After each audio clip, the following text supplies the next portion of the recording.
Well, good morning, West Ham fans. Let's talk about a couple of left backs, young left backs we've been linked with.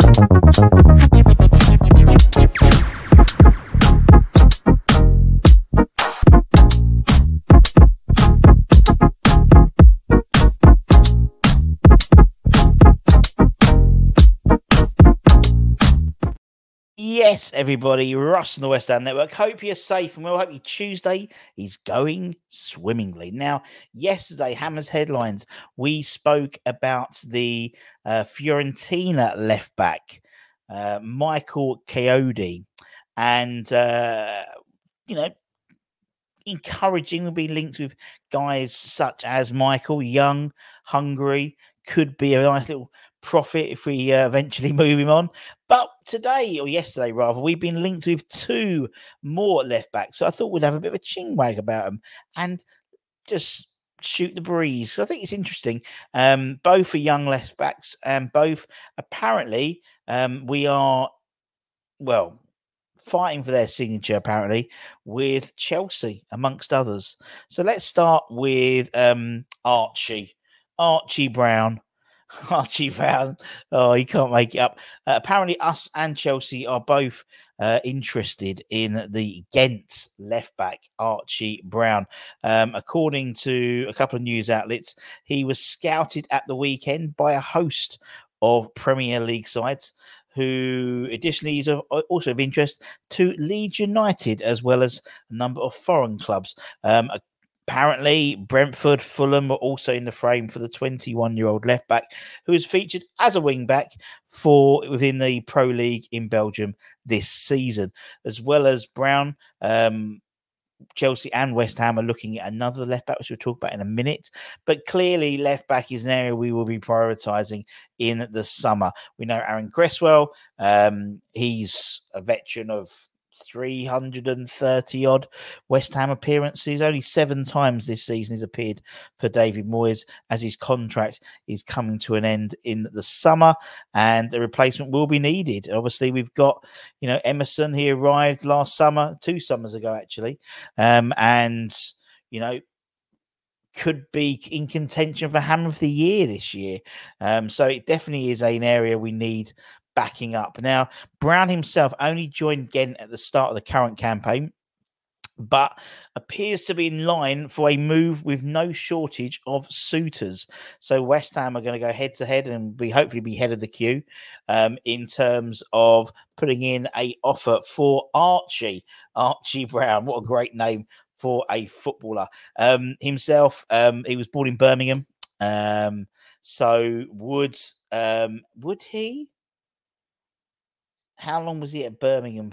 He was at Birmingham? He was at Derby County as a young player in the youth academy. So would he qualify? He has to have played for at least 2 years, I think, in a British club youth academy. So he could well be. He's actually the 4th Englishman to have played for Ghent, who he played, and we played Ghent as well. We played both of them. So be interested to see if we do make our move permanent for him, or not, make a approach more permanent for him in the summer. But clearly that's an area we're looking at. Also, we spoke about this guy quite extensively in the January transfer window, rather, in terms of Bradley Locko. The idea being at the time for the Brest left back that we were going to sign him and then leave him to stay at the Liga side because he was a League 2. I think it's at League 2 actually. Sorry, let me just check. Brest. He's Liga. Yeah, sorry, he's Liga. Yeah, second in the league. Oh, idiot. They're having a hell of a league, and obviously Thilo Kehra's Monaco are 3rd in the league. So they're having an absolute storming season. They're just, they are 4 points. They're sitting quite pretty for a Champions League spot and finishing 2nd in the league, which is absolutely mental, really, in terms of how their season's gone. So the idea was at the time to buy him and then return him back to Brest for the remainder of the season. I mean, he's 21 as well. And I think, another guy we have been heavily linked with before. It's encouraging, as I said, that we've been looking at younger players, and that is definitely the Stainton model in terms of the types of players he wants to bring in. Yes, we had to spend the money for Declan Rice. We spent, I think, on players that were going to improve the first 11 straight away in terms of Kudus, Alvarez, Mavropanos, JWP as well. Obviously, that was more of a Moyes signing. But definitely we need to be looking at developing sort of from the ground up, so to speak, and the squad, and making the squad more fuller.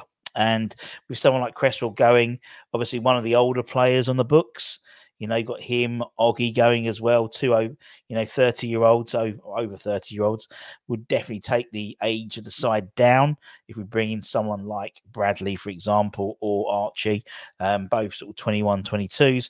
Obviously, we still have Fabianski there, who is the oldest player in the squad, but still that would automatically reduce the side slightly down. As I said, also Chelsea are looking at Bradley as well.